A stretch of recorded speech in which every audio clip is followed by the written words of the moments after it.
삼목 S폼 2022년도 실적을 스루프트 회계로 분석하고 2023년도 매출액을 예측해 보는 게임을 해보도록 하겠습니다.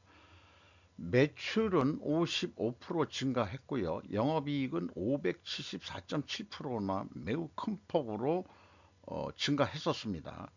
그리고 분석 결과 매출원가 분식회계 개연성 가정을 세우지 않을 수밖에 없었습니다. 2022년도 사업보고서를 2월 29일 날 정정 신고를 했고, 동일한 날짜에 2023년도 영업 잠정 실적까지 공시를 했습니다. 아직 정식 2023년도 사업보고서는 주총이 끝나고서 공시가 될 것 같아요. 먼저 그 주총 전에 공시하는 게 맞는 건지 그 순서는 제가 지금 헷갈려고 있습니다. 어쨌든 내용을 좀 다 보시고 내용이 좋았다고 생각하시면 구독, 좋아요 부탁드리고 또한 1.5 배속을 보시기 바랍니다. 이 스카이어 홀딩스의 주 콘텐츠이기도 합니다만은 최근에는 그 스루프 타임즈도 동일한 비중으로 두 가지를 제가 좀 병행해서 진행하고 있죠. 어, 원가 회계 손익으로서 먼저 좀 설명할 것은 2024년 2월 29일 날 매출 채권 및 계약 부채의 과소 계산과 매출 채권의 회수 가능성 오류에 따른 재무제표의 기재 오류를 반영하기 위하여 2022년 12월 31일자로 종료되는 보고기간의 재무제표를 재작성했습니다라고 이 주석을 달고 있어요. 그래서 이 3개년분 손익계산서를 표현해 봤는데 매출이 그 2022년에 3,176억 원이고 그 전년도에는 2천억 원대뿐이 안 됐고 그 전전년도에는 1천억 원대 정도뿐이 안 됐었습니다. 2021년도에 삼목 S폼이라는 데가 있고 그 다음에 S폼이라는 데가 또 별도로 있는데 S폼이 그 제조업체고 삼목 S폼은 판넬을 만든 그 판넬을 임대하는 것이 주 종목이었는데 합병이 된 것 같습니다. 그래서 자기네들의 그 업종을 소개하는 거는 알루미늄 폼, 갱폼, 갱폼이 뭔지 모르겠어요. 시스템 폼, 특수 폼의 제작 및 제조 및 임대업 등 건설업 거푸집 전문 업체라고 자기네들을 소개하고 있습니다. 2020년도에 그 임대나 뭐 이런 걸 가지고 적자가 나서 그랬는지 어쨌는지 2021년도에 결국 합병을 했어요. 그래 놓고 영업이익이 2022년도에는 무려 468.7%나 영업이익이 증가한 거로 결산이 됐었습니다. 이것이 이제 합병 효과일지는 모르겠어요. 그래서 분석을 한 결과를 미리 말씀을 드리면은 매출에 비례하는 매출 재료비가 계산하면은 67억 8,100만 원뿐이 나오질 않아요. 이게 이럴 수가 있느냐? 근데 2021년도에는 345억 원으로 계산이 되고 2020년도에는 또 16억 원 정도뿐이 안 돼요. 그래서 어쨌든 매출 재료비가 80.3%가 감소한 거로 돼 있고 이 합병했을 때는 매출 재료비가 2000%나 올라간 거로 돼 있고 아주 그 합병에 의해서 분석이 참 용이치 않게 이렇게 결산이 되는 것 같습니다. 어쨌든 매출 증가보다도 매출 재료비가 감소했다는 것은 원재료 가격이 대폭 하락했다라고 이렇게 일단 추론해 볼 수밖에 없어요. 금액상으로 스루프 금액상으로는 82.4%가 증가했고 스루프율은 14.7%가 상승을 했습니다. 그리고 운영 경비가 62.1%나 크게 증가를 했어요. 그럼에도 불구하고 TOE 생산성은 1.27로서 0.13 퍼센테이지로는 13% 상승을 했고 영업이익은 454억 원으로서 원가회계 영업이익보다 149억 원이 적은 수치입니다. 이것은 가공비 배부 재고자산이 크게 증가했기 때문일 것입니다. 그리고 이 기업은 매출의 구성은 대부분 임대 매출이 되겠습니다. 한 75% 정도가 임대 매출인 것으로 이렇게 인식이 됩니다. 그러니까 이 전통적인 제조업이라고 보기에도 매우 어려운 것 같습니다. 이런 기업을 분석할 때 참 애로점이 많아요. 제조업도 하면서 제조한 제품을 임대를 한다. 거푸집이라는 게 건물을 짓고서 다시 그 해체하고서 그것을 또 다시 임대해 주는 그런 사업을 하는 거니까 건설 경기가 안 좋음에도 불구하고 매출이 늘어난다는 것은 좀 더 특이한 경우도 하겠죠. 재활용을 많이 하고 있다는 얘기죠.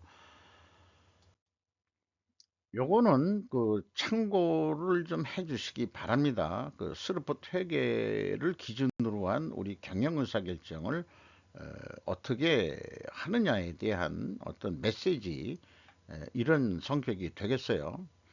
그래서 재고자산이 크게 증가했을 거라고 했는데 재고자산 명세를 보면은 2020년과 2019년에는 재고자산이라는 게 없었습니다.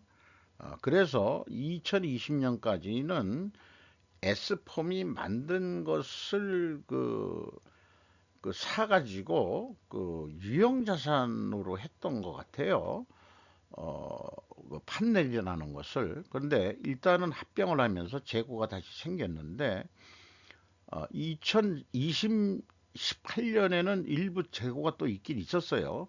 조금 복잡하게 돼 있는데 WCAI 가공비 배부 재고 자산이 202억 원으로서 전년도 49억 원보다는 154억 원이 증가를 크게 했습니다. 이것 때문에 원가 회계 영업 이익보다도 이 스루프트 회계가 적게 나오는 거죠. 2020년 매출 재료비가 산출됨에도 재고는 없다는 것을 이해할 수가 저는 좀 없습니다. 다음 장에 그게 나와요. 그리고 2021년 S폰과 합병으로 재고가 발생, 그 전까지는 판넬 임대업만 한 것 같다. 이렇게 판단이 되고, 매출 채권 과소계상 운운하기 전에 재고자산 회계 투명성부터 검증해야 되지 않느냐 하는 게 제 견해가 되겠습니다. 비용의 성격적 분류 내용을 3년치를 연결해서 보면은 A부터 이것이 이제 숫자가 수상합니다.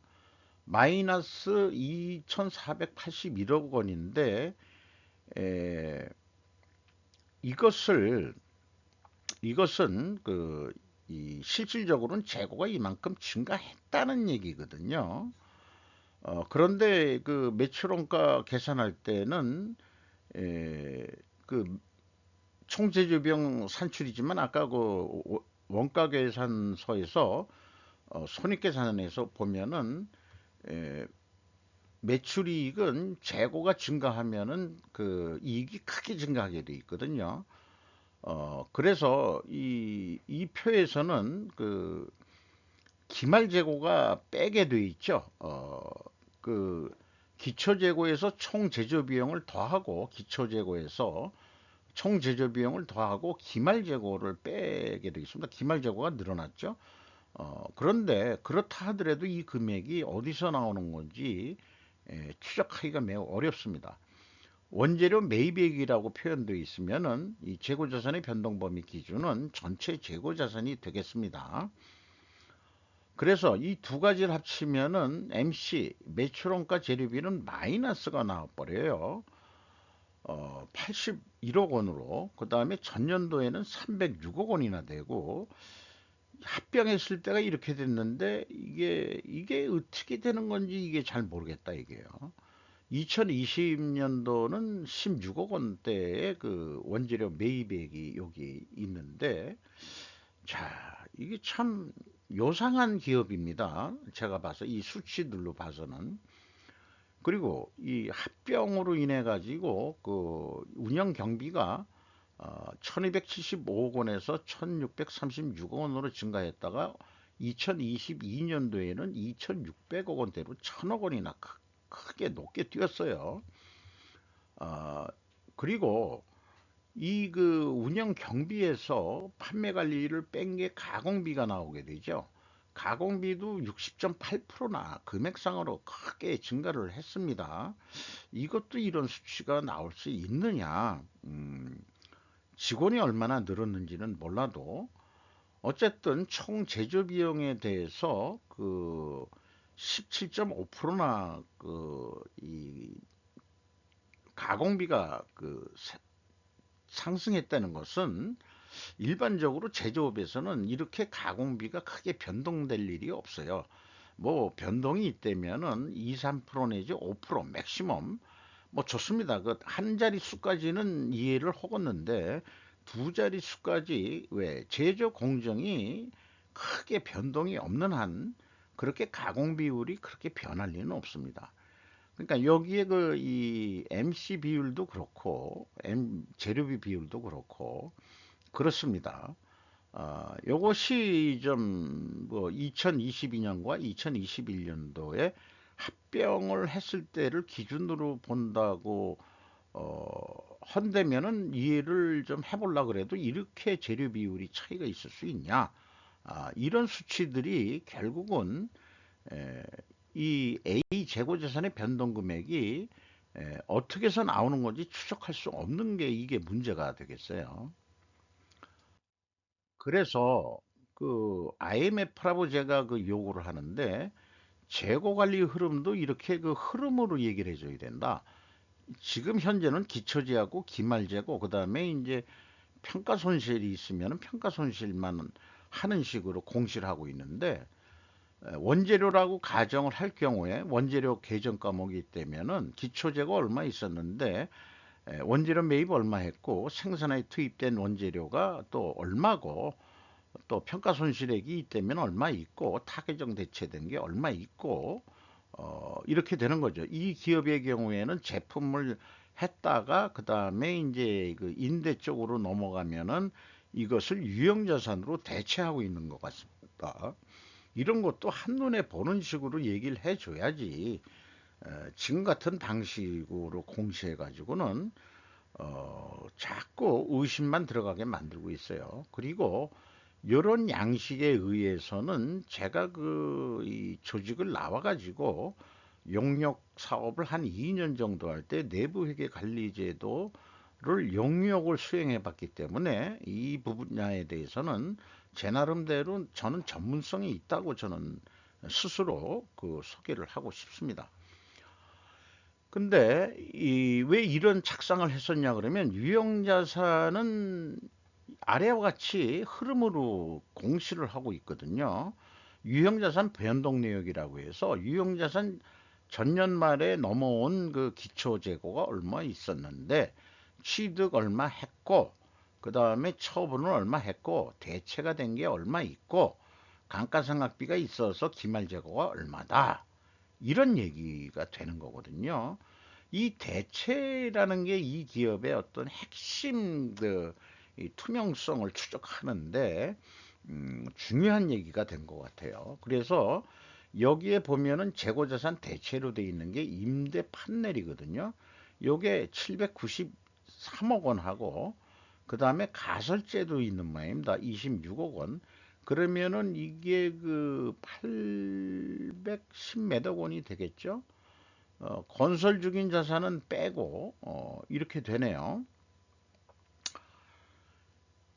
어쨌든 817억 원 정도가 대체가 됐습니다. 이것이 이제 맞는지가 또 문제가 되겠죠. 어, 재고에서 이만큼 넘어왔어야 된다는 얘기죠. 그래서 1단계로서 보면은 WCAI는 재고자산 명세에 의해서 증가된 금액인데 아까 비성분 재고자산의 변동액하고 크게 차이가 있죠. 그리고 총 이 갭이라는 것은 일반적으로 총 제조 비용 차이하고 일치를 합니다. 그래서 2,328억 원이 차 있고 2021년도에는 44억.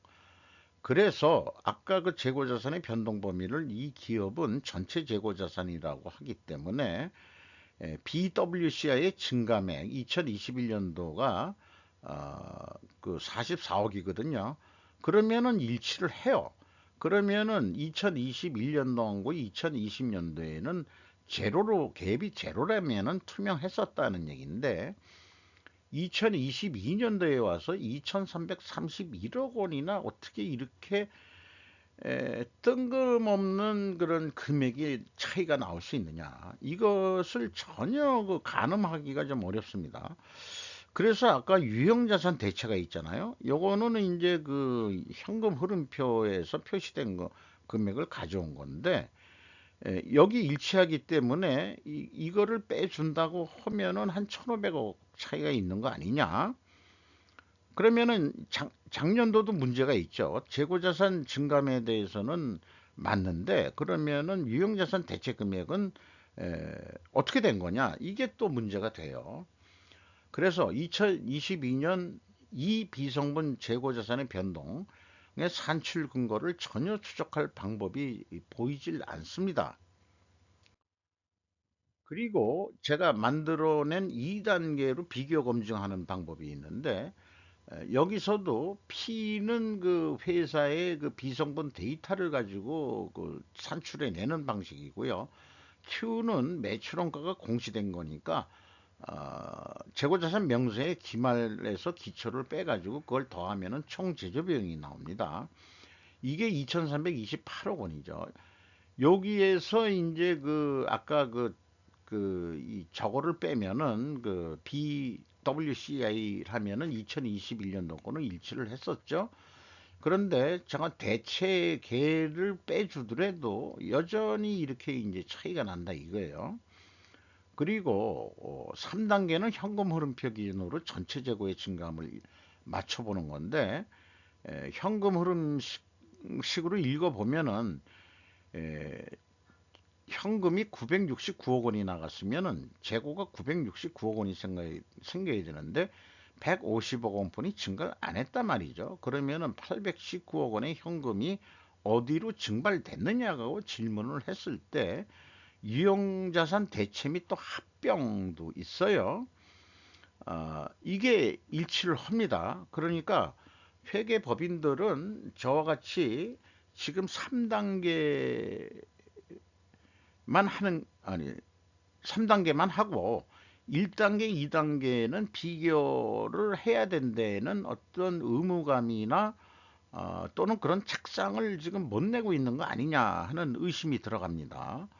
그만큼 재고자산 회계 투명성에 대한 검증 방법에 대해서 회계 법인들도 그 제대로 모르는 애들이 많은 것 같아요. 좌우간 그 제가 그 모델 기업으로 하는 기업이 몇 개 있는데 클리어하게 다 갭이 제로 제로 제로 3단계까지 제로 제로 제로로 나옵니다. 그런 기업들이 무색해질 정도로 그 차이가 나는 기업들이 너무 많기 때문에 우리나라 뭐 기업들이 뭐 지배구조 운운해가지고 뭐 주가가 뭐 제대로 그 코리아 디스카운트 하려면은 지배구조가 어떻다 그런 얘기를 하기 이전에 재고자산 회계 하나만이라도 좀 어떻게 투명하게 해봐라. 그 다음에 그래야 이 개미들이 믿지 않겠냐. 저는 그렇게 주장하고 싶어요. 이렇게 어렵게 해도 맞히기가 어려워요. 운영 경비에서 인건비가 216억 원이 나갔는데 전년도에는 123억 원이 나갔어요. 요거는 좀 비슷해진 것 같죠? 그런데 직원 수가 합병을 했으니까 2021년도에 합병을 했는데 102명이나 늘어났는데 어떻게 인건비는 어, 이것뿐이 안 늘어났냐 이거죠. 그렇게 보면은 인당 평균 임금을 나눠보면은 2020년에 5천원, 5천만 원대였는데 3,770만, 이게 그래서 뭐 통계, 직원 수 통계를 뭐 잘못 공시한 거 아닌가? 아니, 합병을 했으면 이게 맞을지도 모르죠. 이게 그 비용도 인건비 뭐 이런 등등도 뭐가 의심이 이제 들어가는 거예요. 이런 것도 안 맞고. 그러니까 평균 임금이 25.8% 줄어든다는 게 있을 수 있는 건가요? 우리나라 기업에서 이럴 수는 없을 겁니다, 아마. 직원이 102명이나 합병에 의해서 늘어났는데 이게 문제일 것 같아요. 어, 2022년도는 한 6,470만 원입니다. 그 연봉이 인당 평균이. 외주 가공비는 33.9% 증가했고요. 2022년도에 소모품비는 60.3%나 생산하는데 무슨 소모품비가 엄청 많이 들어가는 것 같습니다. 445억 원, 60.3%나 증가를 했습니다. 그래서 이게 좀 이상하다. 이 평균 임금이 직원 수를 잘못 게시했든지 아니면은 인건비가 뭔가 이게 글쎄요, 결산을 했는데 이게 그 참 이상하죠. 어떻게 얘기해 볼 수가 없어요. 뭔가 합리적으로 이렇게 추론을 해볼 수 있어야 되는데 추론할 거리가 없어요. 직원은 늘었는데 아무리 그 공장 저임금 직원들이 왔다 그러면은 3,770만 원으로 내려갔다 그러면 2022년도에 뭐 한 4천 몇백만 원이면 이해를 하겠는데 6,470만 원으로 다시 뛰었다? 아이고, 그럴 수가 있느냐 이거죠.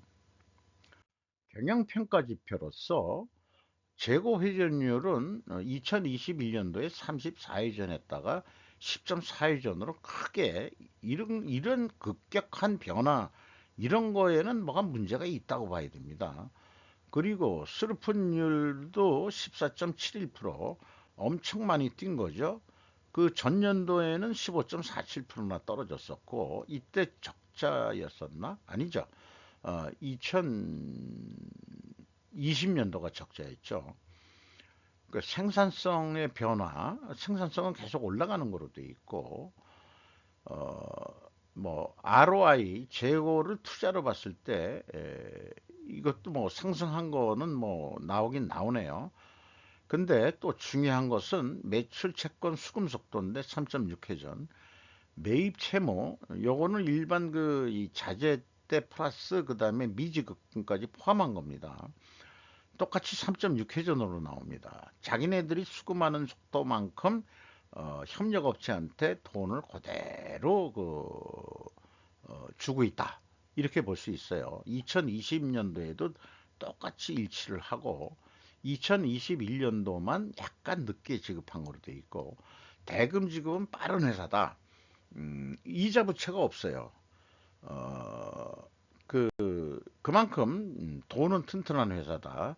이렇게 생각이 듭니다. WCAI 재고 회전율과 스루픈율을 비교를 통한 회계 투명성 검증 작업인데요. 앞에 나와 있는 대로 재고 회전율은 크게 떨어졌습니다. 그리고 슬픈율은 크게 또 상승을 했어요. 이렇게 역방향이면은 분식회계 개연성 가정을 세웁니다. 그런데 우리는 그 분식회계 하는데 아니요. 그래서 반증을 하려고 그러면은 원재료 가격이 크게 상승하고 판매 가격도 크게 상승한 것을 입증해야 됩니다.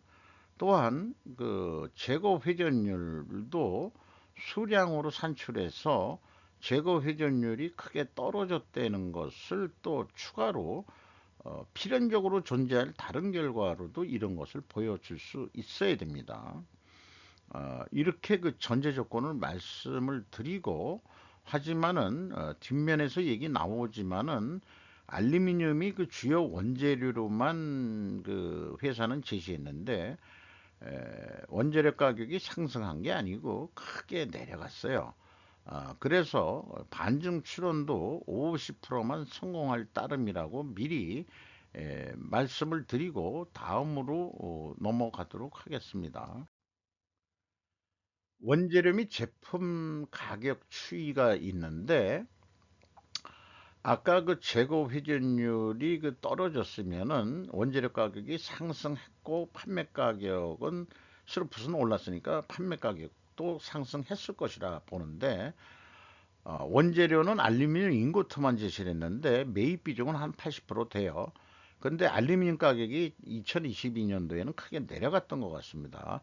8.1%. 그다음에 제품 가격 추이는 가중 평균에서 48.2%가 상승 인상이 된 거로 돼 있어요. 그래서 원재료 가중 평균 상승률 80% 비중 정도뿐이는 안 되지만은 판매 가격을 내려야 되는 압력을 받고 있는데, 그러나 가공비 변동 올라갔고 그다음에 그래서 가격이 한 16.7% 인상해야 되는 폭이 되는데, 보통 그 가공비 변동률은 그건 당신네들의 문제지 원가 절감은 당신네들이 알아서 해야 될 문제인데 그것까지 우리가 왜 사는 사람들이 그거를 반영해 주냐? 이래서 보통 인정들도 안 하죠. 어쨌든 판매 가격은 48.2%나 크게 증가한 거로 돼 있는데, 문제는 이게 제품 판매 가격이 아니고 이 임대료 가격도 있어야 될 거 아니냐. 그래서 공시를 하려면은 임대 매출이 약 70%라면은 제품 가격 추이가 그러면 임대업이라고 보면은 임대 단가를 공시를 해줘야지. 그래야 뭔가 비교를 해야 이게 맞냐 틀리냐 이렇게 따지는데, 명색이 제조업이라고 해놓고 그런 것만 얘기를 하니까 사실은 임대 단가를 공시하지 않으면은 검증하기가 좀 어렵다 이렇게 볼 수 있겠어요.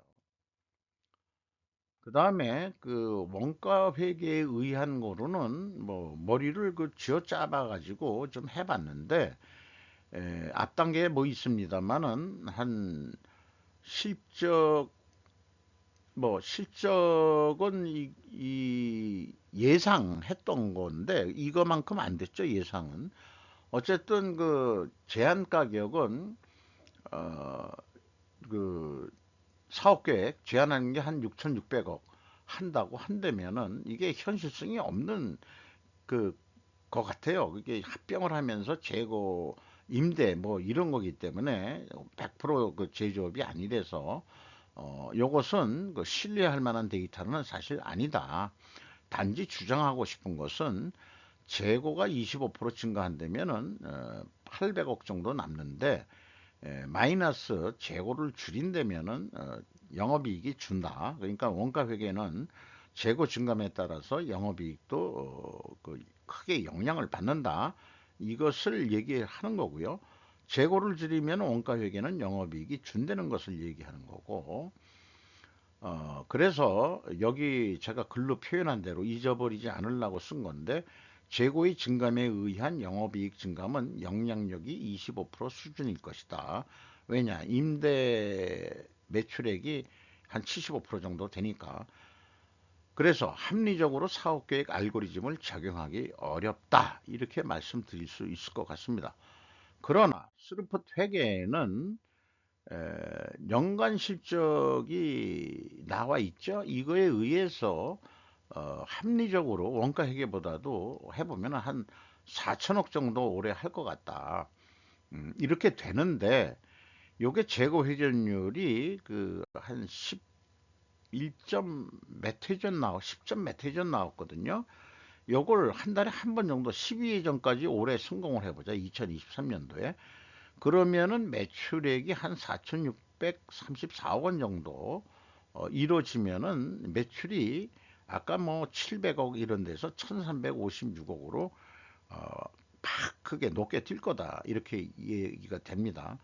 그리고 원가 회계 기준으로는 한 4천억 정도 예가가 나왔는데 원가 회계 기준은 한 6,500억 정도. 그래서 이 갭이 또 너무 커요. 이 아마 2,400억 244 318이라는 게 아까 그 A 그 재고자산의 변동금액 모르는 어디서 굴러떨어진 숫자인지 모르지만은 그런 2천억대의 뭔가 그 갭이 있어요. 그거만큼 불투명하다는 게 계획할 때도 여실히 드러납니다. 재고 관리를 유형자산으로 대체할 것이 아니라 생산한 제품은 제품대로 관리하고 임대를 위한 재고는 임대 유형자산으로 대체하지 말고 임대 재고라는 대로 따로 관리를 해라. 이러면은 될 거 아니냐. 저는 그렇게 생각을 합니다. 저 같으면은 머리를 그렇게 돌릴 텐데 에, 판넬이 무슨 유형자산이냐 이게 자기네가 만들어 놓은 자재 재고를 가지고 임대한다고 그거를 유형자산으로 남겨요. 임대료 받는다고. 아니 자재 빌려주고도 임대료 받을 먹을 수 있는 거지. 그래서 유형자산은 감가상각기를 하지만은 재고자산은 매퇴전 하게 되면은 이제 그 유수명이 좀 떨어진다고 봐서 평가손실 어차피 세법적으로 인정하는 거니까 그걸 잡든지 저 같으면 안 하겠지만 그냥 나중에 폐기 처분하고 말죠. 그렇게 되는데 아니면 폐기물을 내서 또 고철로 팔아먹을 수도 있는 거니까 재고자산 매각 이렇게 해가지고 매각 손실을 잡아도 되죠. 그 매년 그 평가 손실 잡아야 뭔 소용이 있는지 모르겠어요. 그렇게 해야 재고 회전율로 그 경영 성과를 평가하는 효과를 볼 수 있을 것이다. 이렇게 좀 말씀을 드릴 수 있겠고요. 그리고 그 제가 한 4천억 예상했다가 재고 회전율 12 회전하면 한 4,600억까지는 할 수 있을 것 같은데 잠정 실적이 나온 게 4,400억이 나왔어요. 뭐 제 나름대로 예측 알고리즘이 그렇게 크게 어긋나는 건 아니라고 저는 생각을 합니다. 어쨌든 그 잠정 실적은 영업 비용이 좀 적게 증가했기 때문에 영업이익이 85% 증가할 것으로 나오고요. 그다음에 이제 그 세전이익도 한 86% 이렇게 나올 것 같습니다. 그 어떻게 영업 성과가 좋아졌느냐 하면은 각 사업 부문별 매출 증가 및 수익성 개선이다. 그러면 각 사업 부분이면은 제품을 제품대로 그냥 판매하는 사업부가 있고 임대 사업을 하는 사업부가 있을 것 같아요. 그래서 재고가 증가했었죠. 그러면 일반적으로 판매 원가는 원가 회계보다 낮게 나오게 되어 있습니다. 그리고 아까 원가 회계 영업이익보다도 낮게 이익이 나왔죠. 여기에는 해당이 된다고 할 수 있겠습니다. 현금 재무지표로 봤을 때 캐펙스 477억 원으로서 이만큼 투자했다는 얘기거든요. 그 유형자산 중에서 뭐 여러 가지도 늘었습니다만은 그 제품에서 대체된 금액이 또 그만큼 또 투자됐다 이렇게 보기도 하겠고 2021년도는 합병에 의해서 유형자산이 늘어난 거로 보이고요. EAT 세후 현금 순이익은 무려 1343억 원을 현찰로 벌었습니다. 어, 그리고 현금 수익률도 31.7%로 크게 뛴 거로 되어 있고요. 그 다음에 이자 부채가 없어요. 그 무차익 경영을 하고 있고 주주한테 넘어간 돈이 이 13억 4,200인데 이게 이익배당일 것이고 전년도에 200억은 그게 이제 합병을 하면서 자본금이 늘어난 거는 여기에서는 이제 돈이 나갔다 이렇게 인식을 해서 마이너스로 표현하게 되어 있습니다. 최종 그 FEM 496억 원의 현금을 벌었다. 이렇게 볼 수 있겠습니다. 뭐 2022년도 거를 분석했습니다만은 주가는 23,700원으로서 2023년 연초보다 6,600원 증가했고요. 주식수 변동이 없으니까 이게 PBR 요즘 유기하는 기업 밸류에이션 그거로 본다면은 장부 가격에 대해서 한 75% 수준까지 현재 대우를 받고 있다. 5% 이상 주주를 보면은 김준년 씨라는 분이 12.75% 지분을 가지고 있고 에스폼이 원래 그 모기업이었던 것 같아요. 삼목 에스폼은 자회사 임대업만 했던 데 같고 여기가 40.5% 지분을 가지고 있습니다. 이 뒤에 그 이렇게 연자 요거는 저하고 그 뭐죠? 성씨가 같다는 얘기가 됩니다. 요런 사람이 대표로 있는데 나이는 한참 젊은 것 같은데 좀 회계에 신경 좀 써서 좀 뭐 부직하게 개연성 가정을 세우게 만들지 좀 않았으면 좋겠어요. 나머지 자료들은 그냥 참고 좀 해주시면 될 것 같습니다. 네, 마치도록 하겠습니다.